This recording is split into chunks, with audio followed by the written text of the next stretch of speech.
Guys எனக்கு birthday கிஃப்ட்டை open பண்ண போகிறாங்க. பார்ப்போம். சிப்ஸு கிஃப்ட் கொடுத்தா கூட ஹாப்பி ஆயிடுவாங்க. இருப்பாங்க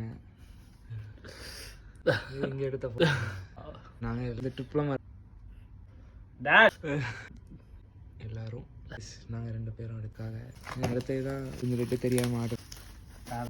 ஏதோ எனக்கு தெரிஞ்சு ஏதோ கோல்டு தான் வாங்கி வச்சிருக்கான்னு தெரியல. அந்த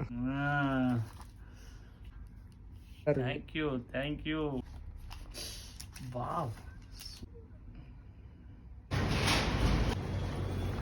பர்த்டேக்கு நான்வெஜ் தான் ட்ரீட் வைக்கிறோம். அதான் நம்ம வந்து நான்வெஜ்ஜே நம்ம கேக்கா மாத்திரலான்னு டிசைட் பண்ணிட்டேன். Happy birthday. தேங்க்யூ. சிக்கனா கேக்காடா இது? இது என்ன 38. Happy birthday to you. முடன் பிறப்பே. உலக வரலாற்றில் முதல் முறையாக ஹாப்பி பர்த்டே. Happy birthday. இந்த வீடியோ எதுக்குன்னா ஒரு பப்ளிசிட்டிக்காகலாம் இல்லை. நாங்கள் எங்கே போனாலும் இது யூடியூப்பில் எப்போவுமே கிடக்கும். அதுக்கு தான் நான் யூடியூப் சேனல் இது ஓப்பன் பண்ணியிருக்கேன். ஹாப்பினஸ்க்கான ஒரு பக்கெட் லிஸ்ட் மாதிரி. கைஸ் தவுத்து தள்ளுறோம்.